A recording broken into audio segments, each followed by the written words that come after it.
अंडी अशी कधी खाल्ली आहेत का? फक्त 5 मिनिटात तयार होणारी ही भन्नाट रेसिपी शेवटपर्यंत नक्की बघा. आपण हैदराबाद स्पेशल खागीना ही रेसिपी बघतोय. ही रेसिपी ना लंच डिनर कोणत्याही तुम्ही वेळेस करू शकता. बॉम्ब म्हणता येईल अशी ही रेसिपी आहे. एकदा तुम्ही नक्की ट्राय करा आणि कमेंटमध्ये सांगा मला ही कशी झाली आहे. आता ह्यासाठी इथे मी 4 कांदे घेतलेले आहेत. ह्याचं मेन इन्ग्रेडियंट्स हे कांदे आहेत. इथे आपल्याला हिरवी मिरची कमी तिखटाची आहे म्हणून मी ते 4 ते 5 घेतलेली आहे. तुमच्यानुसार तुम्ही हिरवी मिरची कमी जास्त करू शकता. आता ह्याच्यात आहे ना आपल्याला आहे ना इथे मी बेडगी मिरची घेतलेली आहे. हे पण 4 ते 5 आहेत. ह्याचा आणि लसणाचा आपल्याला एक ठेचा बनवून घ्यायचा आहे. ती रेसिपी काय आहे ते मी तुम्हाला पुढे दाखवतेच. आणि आपल्याला आलं लसूणची पेस्ट लागणार आहे. ह्याच्यासाठी मी ह्याच्यातलाच अर्धा लसूण हा घेणार आहे. अर्धा लसूण हा मी ही चटणी बनवण्यासाठी घेणार आहे आणि अर्ध्याची आलं लसणाची पेस्ट करणार आहे. आणि ते आपल्याला साहजिकच अंडी लागणार आहे. तिथे मी 4 अंडी घेतलेली आहेत. चला तर मग उशीर न करता या रेसिपीला पटकन सुरुवात करूया. या रेसिपीला ना कांद्याची चव ही भन्नाट लागते आणि कांदा हा काय काम करताना पुढे हे पण मी तुम्हाला सांगणार आहे. त्यामुळे ना रेसिपी स्किप न करता पूर्ण बघा. आता आहे ना सगळ्यात आधी आपल्याला कांदा आहे ना हा अर्धचंद्राकृती कापून घ्यायचा आहे. आपल्याला आहे ना असा अर्धचंद्राकृती आपल्याला कांदा चिरायचा आहे. पातळ जितका होईल तितका हा आपल्याला चिरून घ्यायचा आहे. खूप सिंपल आहे, कोणी पण बनवू शकतं.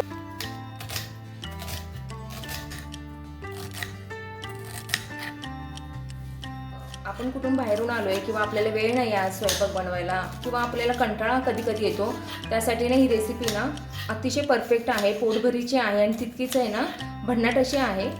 आपल्या ना सगळा कांदा हा चिरून झालेला आहे. आता आपण ह्याला साईडला ठेवून द्यायचं आहे. आणि आता आपल्याला आहे ना इथे आलं आणि लसूणची पेस्ट करून घ्यायची आहे. इथे आपण आलं लसणाची पेस्ट करून घ्यायची आहे.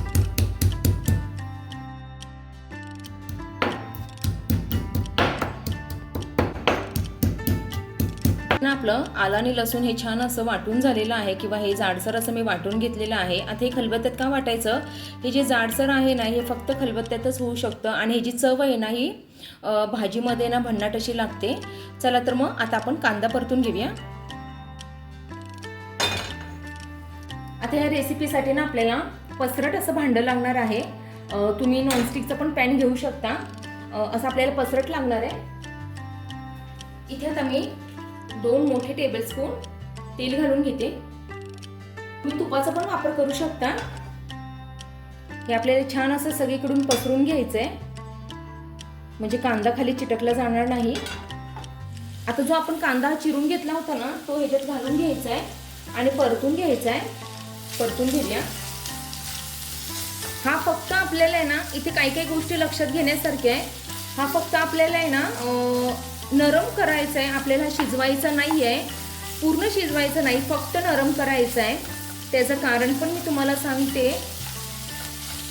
जर काही टिप्स जर या लक्षात ठेवल्या ना भन्नाट अशी रेसिपी लागते आणि खरंच तुम्ही एकदा ट्राय केली ना सारखी करणार ही माझी गॅरंटी आहे.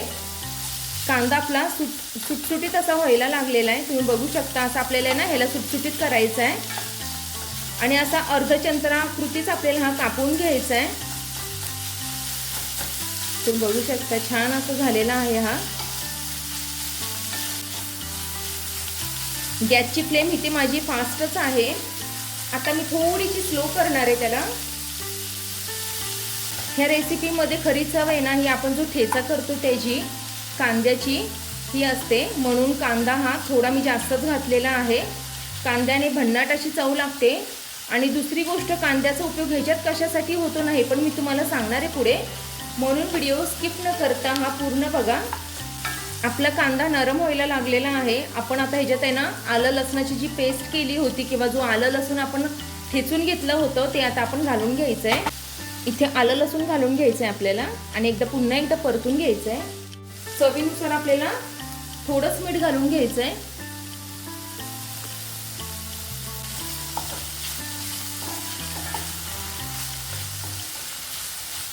गॅसची फ्लेम इथे माझी स्लोच आहे.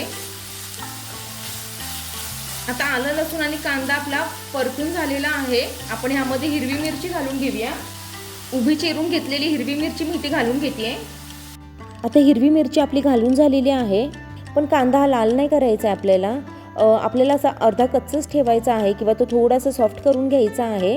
त्याचं कारण काय आहे मी हे तुम्हाला पुढे सांगतेच. छान असं आलं लसूण आपलं परतलं गेलेलं आहे, कारण आहे ना त्याचा सुगंध सुटलेला आहे, म्हणजे आपला छान असा परतलेला आहे. आपल्याला ना हा आता कांदा पूर्ण स्प्रेड करून घ्यायचा आहे, म्हणून इथे आपल्याला जास्त कांदा लागणार आहे.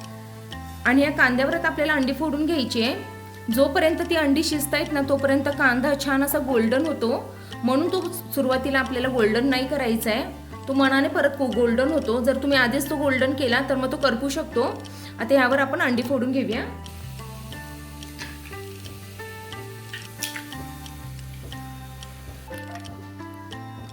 तुम्ही बघू शकता अंडी छान अशी आपली फोडून झालेली आहे. तुम्हाला कितपत करायचे तितकी तुम्ही अंडी ह्याच्यात वापरू शकता. आता हे जे मधलं आहे ना ह्याला थोडंसं मी टोचा मारून घेणार आहे. त्याचं कारण काय आहे, ते छान असं शिजलं जाईल आतून पण. असं मी ह्याला थोडंसं हे करून घेते. आता आपल्याला ना ह्यावर आहे ना थोडंसं मीठ घालून घ्यायचं आहे.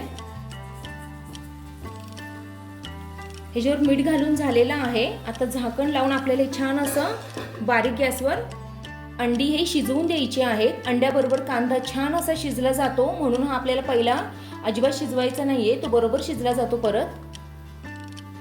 आता इथे ना छान असं अंडी शिजली जात आहे. तोपर्यंत आपण आहे ना जो बेडगी मिरचीचा ठेचा आहे ना, जो ह्याच्यात मेन इंग्रेडियंट्स आहे ते आपण करून घ्यायचे. चला तर मग आपण ठेचा बनवून घेऊया.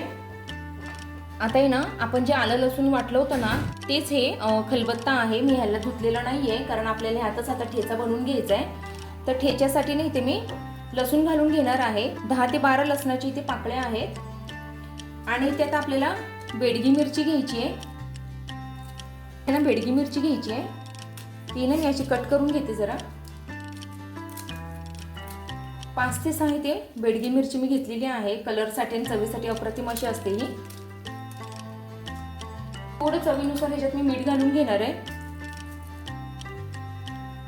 आता छान असं आपल्याला वाटून घ्यायचं आहे. आता ह्याची आपल्याला ना चटणी बनवून घ्यायची आहे. आणि जर आहे ना तुमच्याकडे जर बेडगी मिरची नसेल ना तर तुम्ही ना ऑप्शनल म्हणून आहे ना बेडगी मिरची पावडर जी येते ना मार्केटला ती पण घेऊ शकता. पण मी सजेस्ट असं करेल की बेडगी मिरचीच वापरा, आवर्जून आणून वापरा, कारण त्याची चव आहे ना या रेसिपीमध्ये ना अफलातून अशी लागते. एकदा तुम्ही नक्की ट्राय करा. आता इथे तुम्ही बघू शकता आपलं अंड पण हे छान शिजलेलं आहे आणि आपली चटणी पण ही रेडी झालेली आहे. आणि ना ही बेडगी मिरची नाही कमी तिखटाची असते, म्हणून तुम्ही भरपूर लावू शकता. आता याला मी अजून 2 मिनिटं झाकून ठेवणार आहे, म्हणजे ना चटणीचा जो स्वाद आहे ना तो आतमध्ये अंड्यामध्ये उतरला जाईल. एक 5 मिनिटं आपण याला झाकून ठेवूया. एक 5 मिनिटं आपली झालेली आहेत. तुम्ही बघू शकता छान असं आपलं खागीन आहे रेडी झालेला आहे. आता यावर सगळ्यात शेवटी आपल्याला कोथिंबीर घालून घ्यायची आहे. कांदा जेव्हा खालून गोल्डन होतो ना तेव्हा त्याची चव आहे ना ही अंड्यामध्ये उतरली जाते, म्हणून बॉम्ब रेसिपी आहे. एकदा तुम्ही नक्की ट्राय करा. आणि तितकी सोपी आहे. चपाती बरोबर भातासोबत अप्रतिम अशी लागते. मला ही पर्सनल भातासोबत अतिशय छान वरण भात आणि ही खगीना हा मला अतिशय आवडतो. एकदा तुम्ही पण ही नक्की रेसिपी ट्राय करा. अशी झटपट आणि चविष्ट रेसिपी आवडली असेल तर व्हिडिओला लाईक करा, शेअर करा आणि अशाच भन्नाट रेसिपीसाठी चॅनलला नक्की सबस्क्राईब करा. चला तर मग पुन्हा भेटूया अशा एका छानशा आणि नवीन रेसिपीमध्ये. तोपर्यंत बाय.